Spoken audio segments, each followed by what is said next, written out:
Students of class 5, ये आप लोगों की हिंदी लैंग्वेज व्याकरण शिल्प हिंदी व्याकरण एवं रचनाएं आपका 4th चैप्टर है संज्ञा। संज्ञा मिस नाउन। नीचे दिए गए वाक्य को पढ़िए। साहिल अपने पापा के साथ हवाई अड्डे गया। वहां इतने सारे हवाई जहाज देखकर उसे बहुत खुशी हुई। एक कुत्ता सड़क पर बेहोश पड़ा था। सोनू ने उसे उठाया और उसे घर लाकर दूध पिलाया। बहुत प्यार किया। कुत्ते और सोनू में मित्रता हो गई। जितने ये अंडरलाइंस वर्ड्स हैं ये हमारे क्या है, संज्ञा। ये सब व्यक्ति वस्तु प्राणी स्थान एवं भाव के नाम हैं। व्यक्तियों के नाम साहिल पापा सोनू। वस्तुओं के नाम हवाई जहाज घर दूध। प्राणियों के नाम कुत्ता। स्थानों के नाम हवाई अड्डा। भावों के नाम खुशी प्यार मित्रता। संज्ञा क्या है, किसी व्यक्ति वस्तु स्थान भाव अथवा जाति का बोध कराने वाले शब्द संज्ञा कहलाते हैं। संज्ञा के भेद। संज्ञा के 3 भेद होते हैं, व्यक्तिवाचक संज्ञा, जातिवाचक संज्ञा, भाववाचक संज्ञा।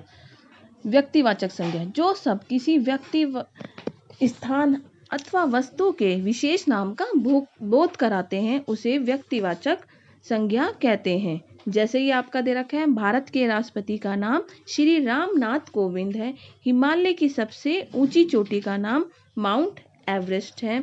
Harry Potter and the half blood princess नामक पुस्तक की लेखिका नाम J.K. रॉलिंग है। गंगा के किनारे बसा कोई प्रसिद्ध नगर हरिद्वार है। हिंदी के किसी कवि का नाम कालिदास है। वे सब किसी विशेष व्यक्ति विशेष स्थान या विशेष वस्तु का बोध कराते हैं। वे सभी व्यक्तिवाचक संज्ञा शब्द हैं।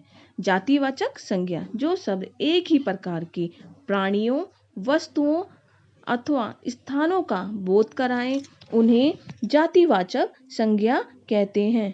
नीचे दिए गए व्यक्तिवाचक संज्ञा शब्दों के लिए जातिवाचक नाम लिखो। जैसे इसमें दे रखा है, गंगा यमुना नील ये है नदी।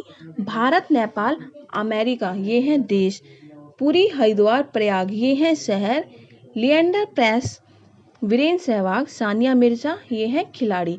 वे किसी एक वर्ग अथवा जाति के प्राणी वस्तु या स्थान का बोध कराते हैं। वह सभी जातिवाचक संज्ञा शब्द हैं। भाववाचक संज्ञा जो शब्द किसी व्यक्ति या वस्तु के गुण दोष भाव दशा अवस्था आदि का बोध कराएं उसे भाववाचक संज्ञा कहते हैं।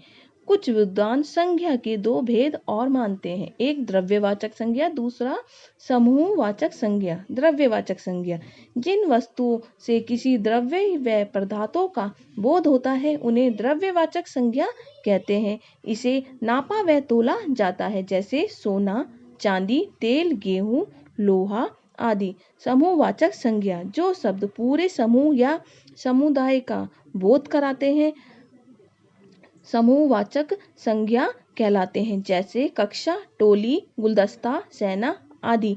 निम्नलिखित वाक्यों को दिए गए शब्दों को पूरा करो। जैसे आपका दे रखा है, कोयल की बोली में डैश है, क्या है, मिठास।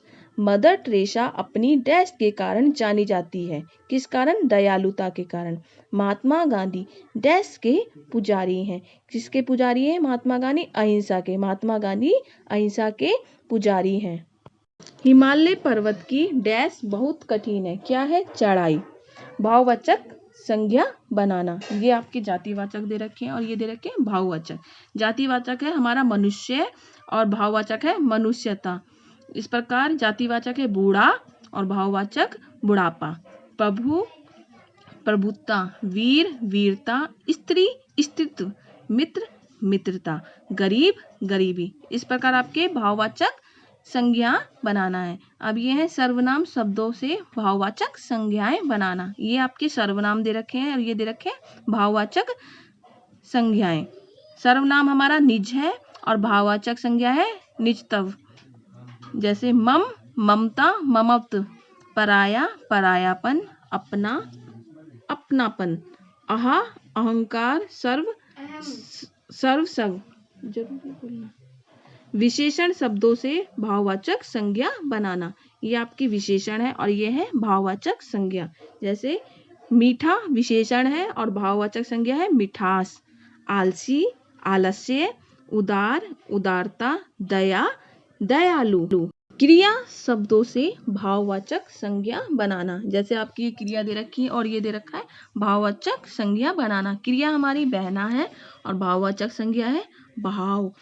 क्रिया उड़ना, भाववाचक संज्ञा है उड़ान। इसी प्रकार दे रखा है जैसे बनना, बनावट, मरना, मरण, पूजना, पूजा, लिखना, लिखावट, गिरना, गिरावट, खेलना, खेल, सिलना, सिलाई, थकना, थकावट।